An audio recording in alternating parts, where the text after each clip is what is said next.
castração foi feita da mesma forma? Sim, não sim. Que é universalizar. Isso. Sim. Com certeza, essa advertência, a tendência dos universalizantes. Por favor. Nossa, Lili, gente, gostoso de escutar. Gostoso mesmo. Várias coisas, assim, estou muito inquieta, mas eu queria partir de quando você comenta e faz essa comparação com o nosso código de ética. Que é uma pena, né? Infelizmente, psicanalistas que não atuam como psicólogos, a gente não consegue processar.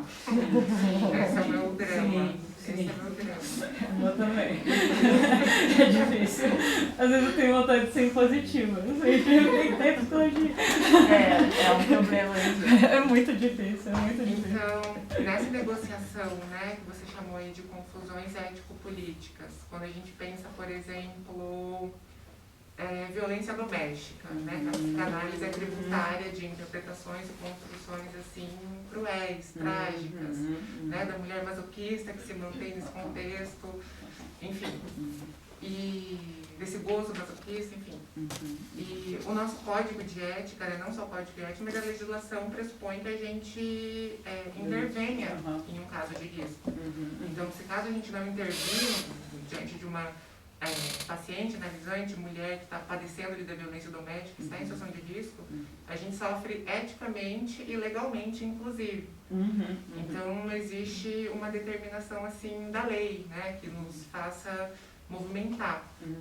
Isso enquanto psicólogos, né, que estão ali pela psicanálise, ou enfim, estão sendo psicanalistas, mas mantêm o CRP ativo e toda essa questão. Então, quando você diz isso, eu recupero isso, e também partindo do que o Vinícius traz, eu fico pensando muito também o quanto essa neutralidade ela organiza alguns pactos com o que a gente entende como projeto de cura, ou então como projeto de tratamento, ou então o que a gente está organizando ali, desejando nessa direção do tratamento enquanto resultado, que seja positivo. Então, e fico pensando nisso justamente por conta dessas coisas que se apresentam, né? Então, o final da análise justamente vai ser abraçar a castração, né? Negociar melhor com essa relação com a falta, enfim, destituir esse analista que está ali, nele que se expõe todo o saber. Mas eu fico pensando, e muito a partir de um trabalho que eu venho realizando com mulheres trans, a potência de uma clínica que, por exemplo, restitua o narcisismo. Ao invés de fazer uma dieta do narcisismo, né, mentalizar, ali, se poupar um pouco de si mesmo, o quanto é urgente, né, que a gente, quer dizer, que a gente não, né, mas a possibilidade de construir uma plataforma clínica em que a pessoa possa ter uma imagem mais digna de si mesma. Sim. E no meio disso, o quanto a gente negocia e o quanto a gente é neutro com essa coisa da ética do desejo, né? Então, retomando a mulher na situação de violência doméstica. Mas eu amo ele, mas eu vou continuar nisso e tomar no radical, na substância, isso, a ética do desejo, né? Essa coisa, então, é isso que você... isso que ela está enunciando ali, pronunciando como que quer, e a gente vai centralizar nisso. Quero dizer, não fazer uma intervenção, não fazer um corte, não fazer uma movimentação que propicie outras coisas. E daí que vem essa questão para mim, né? O quanto a gente pactua com outras coisas, com outras possibilidades de mundo. Então, você trouxe, né? Eu acho que até circulou por aqui essa coisa das violências estruturais. Então, assim, como não ter uma clínica que tenha um projeto com racismo? Não sei se na dianteira disso seria necessariamente fazer uma clínica política. Então, vamos bem aqui, vamos fazer letramento racial, você vai sair daqui, né, que está aqui a listinha de coisas antirracistas para você fazer. Não sei se trata necessariamente disso, né? Uma construção política ali, uma formação política. Mas, pelo contrário, como promover formas de se fazer no mundo em que o inconsciente não esteja enraizado nessa nossa tragédia, que é colonial, que é cisgênero e que é branco. Sim. Cara, assim, olha o tamanho da treta. É muito foda, assim. É difícil, não tem resposta pronta, né? E também vai de analista a analista, como que essas coisas vão se enviesar. Assim, eu tenho, pra mim, por isso que eu sempre me apresento como psicóloga e psicanalista. Porque nesse aspecto que você falou, Helena, pra mim é bem importante a gente estar na nossa prática sobre o julgo de um conselho de ética, de uma possibilidade de denúncia. Então, assim, pra mim, eu acho super importante, mas isso não é uma condição sine qua non na psicanálise, né? Então, como que cada um vai se posicionar, né? Então, eu acho que nesse aspecto da psicologia como uma possibilidade de conselho, eu acho super importante. E, ao mesmo tempo, é isso, né? Na coisa da neutralidade, aquele aspecto que eu trouxe lá, da ideia absurda da questão da cura gay, traz isso, assim, a neutralidade talvez proteja pessoas de querer propor esse tipo de ação clínica, né? Então, é muito complexo e bem complicado. Eu achei bem massa o que você trouxe, assim, não sei, assim, tá enraizado inconscientemente. Nosso inconsciente é colonial capitalístico, assim, tipo, e aí, né? E aí? Então, para além da questão, inclusive, dessa ideia do não tem cor, além de ter cor, né? Ele é enraizado nessas dimensões, assim. E o que fazer com isso?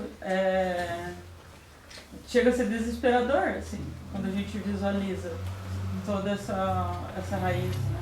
Então, é difícil, que nem você falou também, né? Às vezes a questão da direção ser caricaturada, né? Da direção do tratamento com a coisa do ficar às voltas com a castração, rocheiro da castração, etc. Nossa, achei muito, muito massa, tipo, isso que você apontou, assim. Muitas vezes não é sobre quebra narcísica, mas é sobre construção narcísica. Tipo, não é sobre a falta. Até porque são, às vezes, vivências de uma falta tão extrema e radical que é assim, uma aniquilação. A falta vista como mutilação. Tem até um artigo que fala da diferença entre mutilação e aniquilação na clínica. Às vezes a gente lê como mutilação, como perda de uma parte, o que é uma aniquilação subjetiva. Então, tratar como castração, né, uma vivência que vai nesses limites da aniquilação, tem que se pensar em outros tipos de direção. Então, tem a ver bastante com a coisa do encontro, inclusive, as possibilidades de direção nisso. Que é, tipo, uma possibilidade de você acreditar que vai encontrar no mundo a expansão de si. Tipo, eu acho bem legal os autores que eu pego, inclusive, porque eles vão falar eu vou puxar a sardinha pro lado. Mas eles vão falar de pensar, às vezes, essa questão da direção do tratamento, vão ser nomeados como fazer possível a emergência de processos criativos, né? E uma vida criativamente vivida, que é a expansão de si, assim, a possibilidade de momentos de você compor com a vida e acreditar e encontrar na vida essa expansão, assim. Então, eu acho bem interessante para pensar a questão clínica, o encontro clínico nesses meandros também, assim, me veio isso na cabeça, assim. Mas eu fico pensando quando também é uma caricatura essa clínica, quando também é uma caricatura essa clínica que aponta para a falta, para a castração, para isso o tempo inteiro. Se a lógica da escultura, por exemplo, é de retirar, é porque tem de onde retirar, tem o que retirar, né? O bloco está ali, você vai retirando camadas de onde tem. Então, quando não tem, há que se colocar algo. Então, eu achei interessante isso que você fala da restituição narcísica em muitos casos. Porque tem casos que não tem que tirar, você deixa o sujeito na pura angústia, né? Sim, então, acho que... E aí é esse negócio do tato, do 1 a 1, você ter uma escuta que consiga abranger tudo isso, né? Saber o que você está escutando e para onde direcionar o tratamento. Tá, me ver agora, eu vou fazer, tipo, livremente, que veio no pensamento, tá super não organizado, mas é bom assim, né? Me veio a dimensões, eu venho pensando na lógica do herdeiro, que é essa coisa do ter algo a se perder. E muitas vezes a construção subjetiva não existe algo que você tem para perder. Tipo, e lidar com isso, com essa dimensão da falta, que tem a ver com mutilação, perder parte. Muitas vezes não se trata de perder parte, se trata de construir uma parte para daí vir até algo a se perder. Né? Tipo, isso é muito delicado, assim. E muitas vezes a clínica se direciona exclusivamente para essa questão que tem a ver daí com a questão da castração, pensando que está todo mundo no mesmo registro, que é do registro da mutilação, da perda de uma parte. É bem complicado isso. Acho que vocês estão falando muito sobre o quanto... Quer encerrar? Não. A gente não fica... Não, assim, enfim, pensando um monte de coisa, mas o quanto é um trabalho que se estende para além da escuta, desse momento do encontro, né? O quanto a gente tem que pensar cada caso. E fiquei pensando que quanto mais solitário se está, acho que mais risco a gente tem de ser omisso. Né? Boa. Que ao discutir os casos com pares, com um coletivo talvez, a gente, né, eu tenho trabalhado com crianças vítimas de violência grave, gravíssima, e a gente está sempre nesse pêndulo, né? É hora de denunciar, ou a gente segura um pouco mais, a gente consegue apostar nessa mãe, ela vai dar conta, ela pode mudar, ou a gente, né, assim, acho que você fala disso, né, Helena? Desse limite que a clínica tem, né? Quando uma pessoa está em situação de violência grave, a clínica não vai servir para nada, né? Ela vai continuar vindo com o mesmo sofrimento, com os mesmos sintomas, porque eles são consequência da violência grave, a qual ela está submetida diariamente, né? E se a gente fica ali escutando, e aí vem o código de ética que diz, não, você é obrigado. Né? Eu acho que é muito interessante isso de pensar, eu estava lendo o código de ética, né? E me peguei pensando, será que eu sou obediente demais? Né? Porque a gente, né, e acho que a gente está falando muito disso, assim, do quanto é um paradoxo, né? Porque ao mesmo tempo a gente quer algumas regras nesse sentido, né? Então a gente quer denunciem violências, né? A gente quer que tenha essa norma para que obrigue os profissionais, os professores, os psicólogos, os enfermeiros, os médicos a denunciar. A gente quer que essa norma exista, mas ao mesmo tempo a gente é contrário a determinadas normas, né? A gente está questionando aqui, puxa, mas será que eram normas o que Freud está dizendo? Né? Tem aquela frase do Lacan que ele diz assim, se alguém souber onde que está, eu não achei aqui, mas que é bem famosa, que ele diz assim, façam como eu, não me imitem. Belchior fala isso também. Hã? Belchior fala isso também. Então não sei qual palavra mas enfim, é muito interessante, né? O efeito que tem sobre nós. A gente lê esses textos sobre a técnica do Freud, né? E daí a gente tem que pensar cada caso clínico, né? Onde que eu vou aqui, até onde que eu vou aqui, até onde que eu acolho, onde que eu corto, onde que eu sofria, onde que eu abraço e choro junto, né? E assim, trabalhando com crianças em situação de violência, né, a gente tem que acolher muito e dar muito, né? Em muitos momentos. E aí a gente pode perguntar, mas daí não é psicanálise? Talvez seja, né? Ou que não seja também, né? Ou que não seja também, né? Mas por que não ser, né? Porque, né, acho que a gente pode... Questionando daí as fronteiras mesmo, né? A proposição clínica, assim. Cara, bem isso, assim. Eu fiquei pensando também, quando a gente questiona a ideia da neutralidade, é muito louco, né? Como é fácil nossa cabeça ir para um lugar extremo. Não, então não tem regra, digamos assim, né? Tipo... E daí, assim, não, tem a questão do tato. É que, assim, como pensar essas dimensões de balizas, né? Clínicas, né? Para que não virem normativas fixas, rígidas e muros, né?